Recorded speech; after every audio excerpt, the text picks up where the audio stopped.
Welcome to Hey, It's Carly Rae's Book Club. This is Book Hour, where authors will talk their latest novels, reveal their writing process, and play some fun book games. I'm your host, Carly Rae.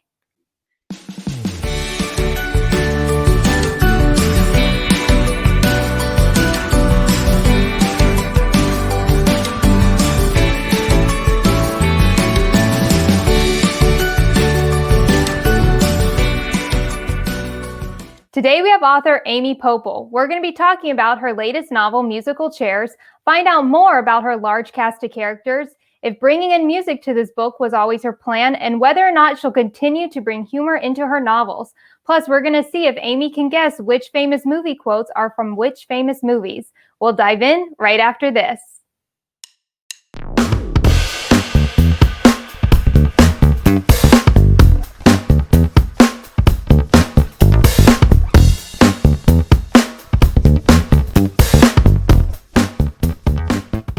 Hello, Amy. Tell us where you're joining us from. Hi, Carly Rae. I am joining you from Connecticut.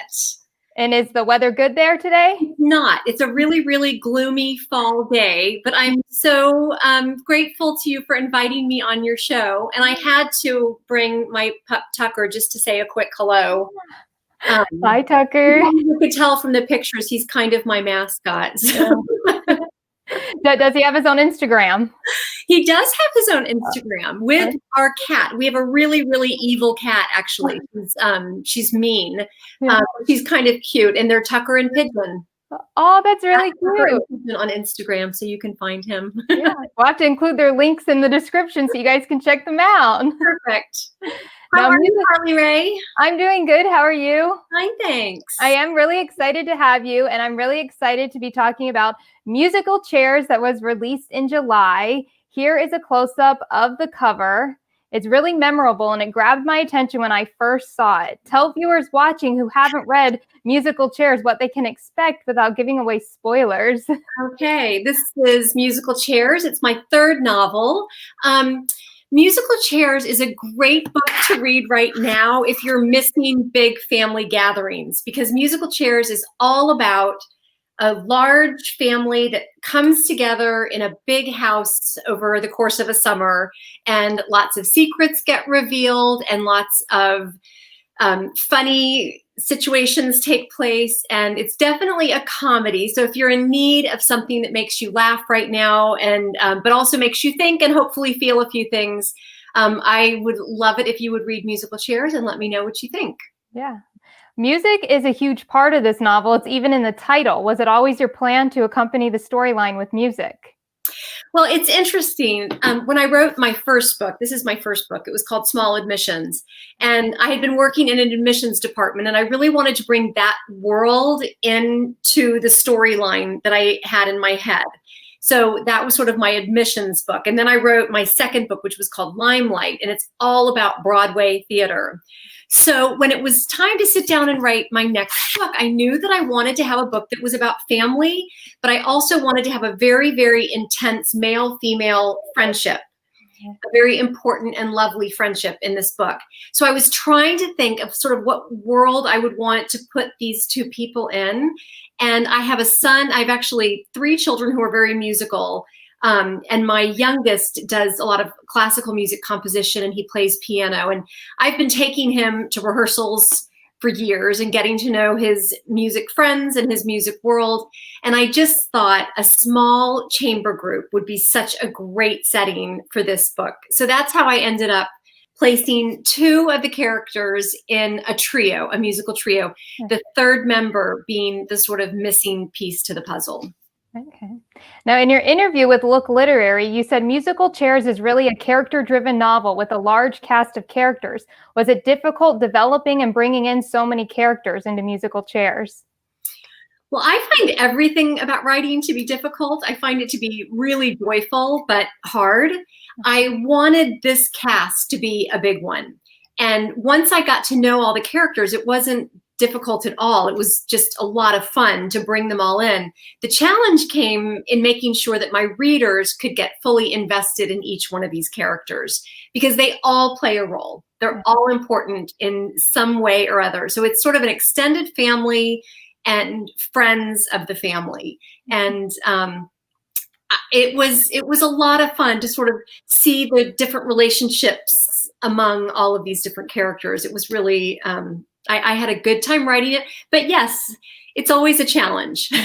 Do you have like a board where you list all the characters so you don't mess up any of them? I think more in terms of when you open a play, there's always the cast of characters in the front, and it's almost sort of more like an outline. So I kind of did the family here, and then shooting, almost more like a family tree, and then coming off of Bridget would be not just her children going in one direction, but Will and their music world going in the other direction. Yeah.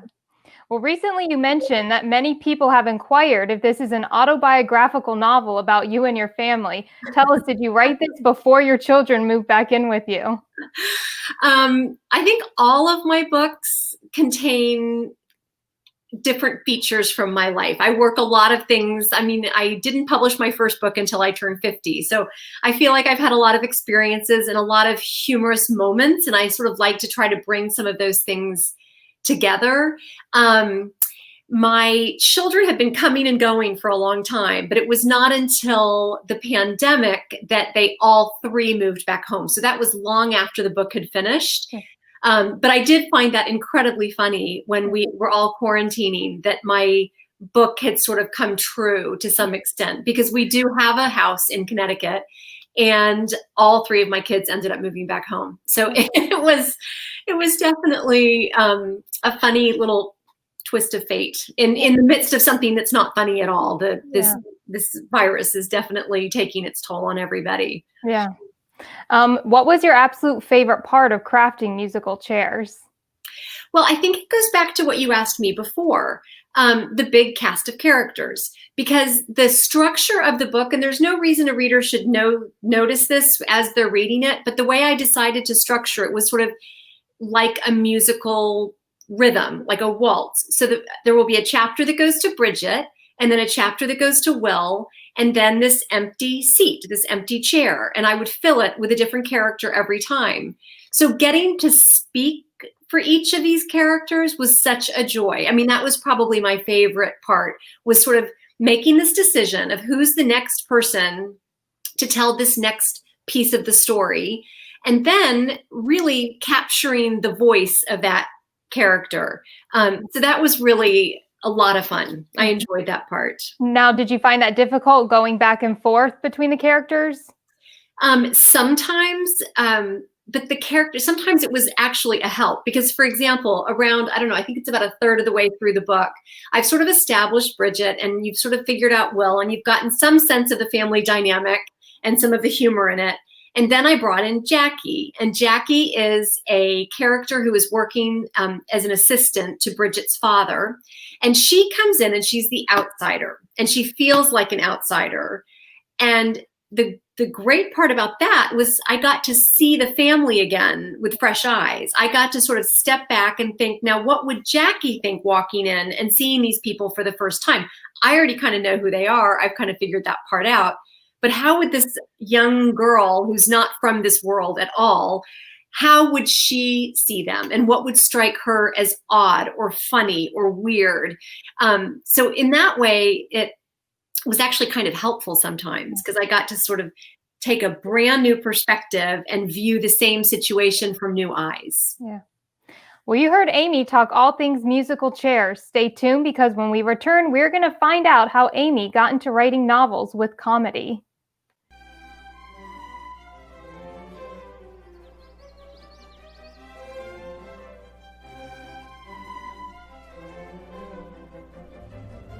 What? Okay, this is funny. Somebody just wrote that they think that my book is really autobiographical. That's ridiculous. But isn't it a book about New Yorkers who have a house in Connecticut?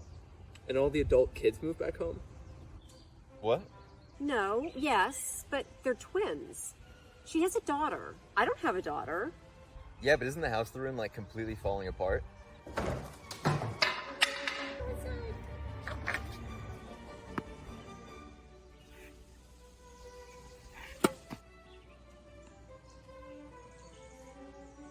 I thought they were all musicians. Don't they bring all their pets? Doesn't the mom drink a lot of wine?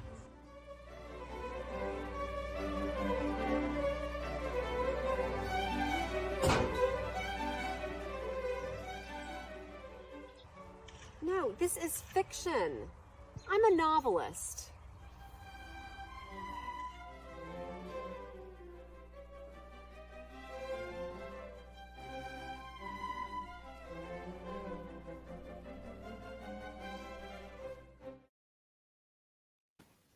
Welcome back to Book Hour. I'm your host, Carly Rae, here with author Amy Poeppel. Amy, the trailer for Musical Chairs is truly an original and one of the best I've seen. How did you come up with it? We were sitting here one day, and somebody had said to me, it seems like there are a lot of things in the book that have actually happened or are sort of similar to your life. And I thought, I have an idea. And I got my kids together and I got my husband and I said, okay, I have this idea, and I wrote a script and I said, do you think we could all do this together? And I don't know anything about editing and putting videos together. So I had to ask my kids, would you guys be willing to help me with some of the technical aspects of this? Because I definitely can't do it myself. And they were great. So I gave everybody a part and we had a really good time filming it. I mean, we laughed a lot. We had to do a lot of different takes of those scenes. And it was definitely it was a family bonding experience getting to do that. Yeah. Now, was that actually your house? That was my house. Okay. That was my tennis court, which used to be a tennis court about 20 years ago. But yes, I definitely have a house that needs a lot of attention. And I talk about this in the book a lot. It's a book that, it's a house that I don't come to very often. So every time I arrive, something new is broken. And there's just always something that needs to be addressed in the book. So I wanted to kind of capture that for Bridget and for her life as well. Yeah, I think you definitely did. I really, really like that trailer. I think it definitely speaks to the tone of the book. Yeah, definitely. Now, according to your biography on your website, you used to be an actress in the Boston area, even appearing on an episode of America's Most Wanted. You were also an English teacher and wrote plays. How did you get involved with writing novels? So I had so many jobs before I started this one. I was always a reader. I have always been a very passionate reader. I used to go to the library all the time when I was young and even now. And I always thought I wanted to do something with books, and theater is certainly has impacted my life and has had such an influence on the way I write and on the way I think. Because I think when I'm writing novels, I'm sort of seeing it. I sort of see it as though it were being staged. And I think of the characters and how they come in and out of a room. And it's so interesting to me as a novelist to try to tell you, the reader, what the characters are thinking, and sort of how they move and who's speaking when, without using too many dialogue tags or without giving you more information than you need to follow the storyline. So theater had a lot to do with it. So I worked as a high school teacher where I was teaching books. I was, teaching English to high school kids. So I was sort of trying to share my joy of reading with teenagers. And I just, sometime around when I was about 45 years old, I thought, I'm going to actually put a little more effort and time into a sustained effort of putting a story down on paper. And that my first one was never published, but it was just a good exercise in how to sort of write a story that has a beginning, a middle, and an end. And then I wrote Small Admissions, which started as a play. And then I turned it into a novel later. Wow, I didn't know that. Yes. Yeah. It started as a play. It was done, it was given a reading at the Actors Studio in New York. And that's a sort of a workshop situation where the audience can tell you what's working and what's not working and what you need to, focus on. And that was so instructive and so helpful. I'm very grateful to that audience because all of their feedback went into my process of rewriting this as a novel. Yeah. Well, you've traveled and lived in various places. Is that what helps you create different stories and invent new characters? Definitely. I think traveling is wonderful, but living in a lot of different places is awfully helpful too, because it really makes you step outside of your normal way of seeing things. And it sort of forces you to take a fresh look at situations or just how we do things. And we think that's the normal way to do it. But what if another country does things in a different way than you do them? It's just a good experience, I think, always. And it's definitely something that works its way into my fiction. I'm working on a book right now that's very much about New York City and Greenwich Village. But the idea that I have for the book after that one is a book that has a character who moves to another country.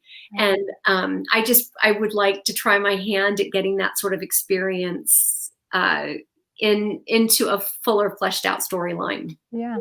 Something I've noticed is your novels are very vibrant in their dialogue. Do you start off writing your dialogue first? How do you construct your novels once you get an idea?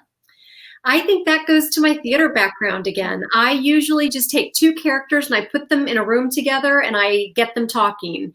And what happens is I end up throwing away a lot of those dialogues, but in the practice of that, it gives me a really good idea of who these people are. One of the first scenes that I wrote in Limelight is a scene of Bridget and Will just having a conversation. It's the scene, and for those of you who have read it, this is not a spoiler, but it's a scene of the two of them at a restaurant alone together when he's first arrived in Connecticut. Yeah. And just trying to kind of get the dynamic between the two of them and sort of to understand that relationship where you know somebody so well that you can just hint at something and they know exactly what you're talking about. Yeah. So I definitely start with dialogue, and then I have all the work to do where I try to figure out the next steps. Yeah. The book I'm working on right now, I actually attempted an outline for the first time. I haven't stuck with it completely, but it has been really helpful as a guide. So I'm trying to be a little bit more of a planner this time around. Yeah. You heard Amy talk about how she constructs her novels. Stay tuned, because when we return, we are going to see how well Amy knows her classic movie quotes.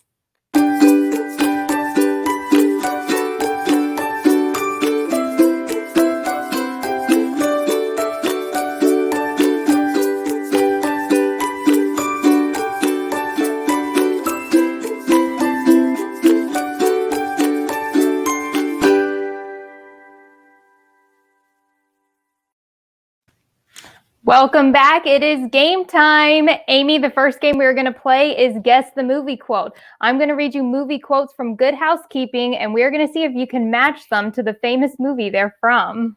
I'll do my best. All right. The first one is, I'll have what she's having. That is from When Harry Met Sally. Yes. Ding, ding, ding. Nora Ephron is one of my idols. So. All right. The second one is, my mama always said life was like a box of chocolates. You never know what you're going to get. Forrest Gump. Yes. Ding, ding, ding. All right. The third one. You talking to me? Hold on. I don't know. I don't know. Do you want me to tell you? Yes. Taxi Driver. Oh, okay. All right. The fourth one is, show me the money. That is from, no. I do know this one. That is from Jerry Maguire. Yes. Ding, ding, ding. All right. Let's see. You have to get the last one. Okay. All right. The last one is, nobody puts baby in a corner. Oh, that's from Dirty Dancing. Yes. Ding, ding, ding. I'm going to have to rewatch Taxi Driver now. Yeah, I know. Well, that concludes our movie quote game. Next, we're going to play This or That. I'm going to ask you 10 this or that questions, and you're going to answer them. Okay. All right. The first one is phone call or text? Text. Okay. Scrambled eggs or eggs over easy? Scrambled eggs. Coffee or tea? Coffee. I'm with you there. The fourth one is hiking or skiing? Hiking. Sharks or alligators? Oh, alligators. Okay. Halloween or Christmas? Christmas. Ice cream or cake? Ice cream. Instagram or Facebook? Instagram. Easy one. Movie or books? Books. And the last one is smoothie or milkshakes? Milkshakes. A little more decadent, I think. Yeah.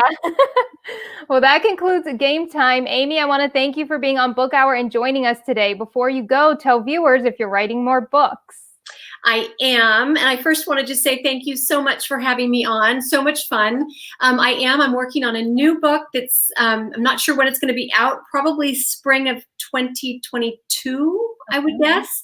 But it's a book about 4 women in New York City. They range in age from 25 to 80, and their lives get very complicated and intertwined. So it's going to be another large cast of characters? It's a medium cast of characters, but a lot of humor, I hope, a lot of female rage in a good way. Yeah, I'm really excited. Now, if viewers want to follow you on social media, where can they find you? They can find me on Twitter at Amy Poeppel. You can find me on Instagram at Amy Poeppel, or at my website at amypoeppel.com. You heard Amy. Go and check her out now. All of her social media handles are in the description below, as well as Tucker's. Amy, thank you for being on Book Hour. And for those watching, I hope you have a great day. Thank you, Carly Rae.